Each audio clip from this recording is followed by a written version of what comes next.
Hi there.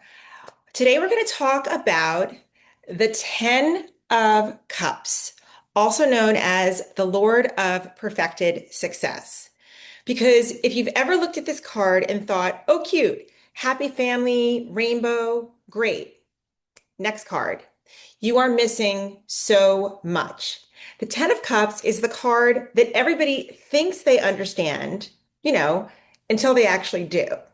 This card isn't just about happiness, it's about the architecture of emotional fulfillment.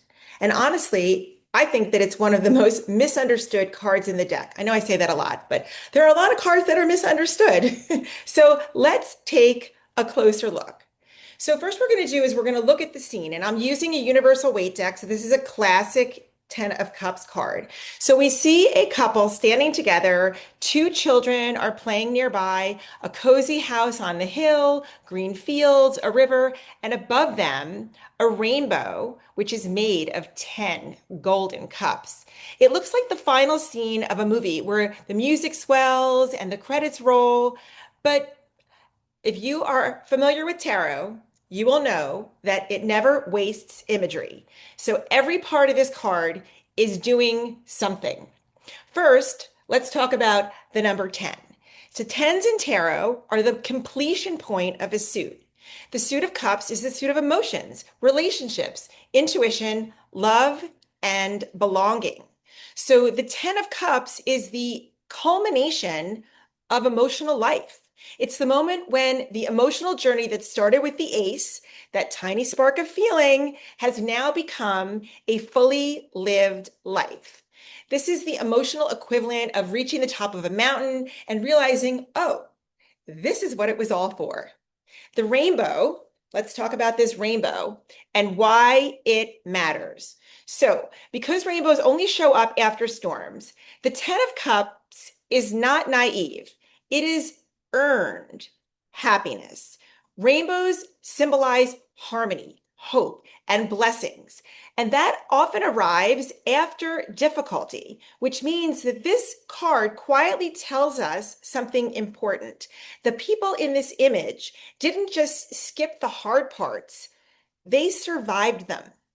This is the kind of happiness that only shows up after there's been some emotional weather. So let's talk about the cups that are in the sky here. So this is something that people often miss because most of the tarot cards have the cups located on the ground. But in this one, they're floating in the sky. And that's unusual. And it suggests something subtle but powerful, that the happiness that they are feeling is not purely material. Material is sitting on the ground. It's emotional and spiritual rather than in the terms of wealth or status. This is the kind of joy that can't be bought or forced or hustled into existence. It's the result of alignment. So now let's go down to the ground here and talk about the family and the couple. So at first glance, yes, it does look like a little storybook is happening here, but look closer and the parents are facing the rainbow. They're looking above together with their arms lifted, almost like they're saying, can you believe it? And the children below here, they are dancing. They're not looking at the rainbow. They're just living. And that's what kids do, right? This detail is brilliant because adults tend to marvel at happiness where kids, they just experience it. So let's talk a little bit about the landscape. There's a house, there's a river, there are green fields, which is exactly the point. The 10 of Cups is about quiet abundance, a stable home symbolizing emotional security and comfort. This is a card that says life does not have to be flashy in order to be good. Sometimes the deepest fulfillment looks like dinner on the table, people who love you, and peace for your nervous system. So now I like to talk about the secret meaning of the card. So the card before the 10 of Cups is the 9 of Cups, and it's often called the wish card, saying, you got what you wanted. But the 9 of Cups is also what I consider to be solo satisfaction because there's just one person in the card. But the 10 of Cups is when happiness becomes shared. It's the shift from I'm happy to we are happy. And that's completely a different level of fulfillment. Now that we've talked about the secret, I want to tell you a little bit about the shadow side because, yes, all cards have a shadow, even this one. So, the shadow of the Ten of Cups is the idea of perfection. The danger in believing that happiness should look exactly like this picture because real relationships, well, they're messy. Families argue, partners get annoyed, kids spill things, and rainbows don't last forever. But here's the secret: the Ten of Cups isn't about perfection, it's about choosing love again and again.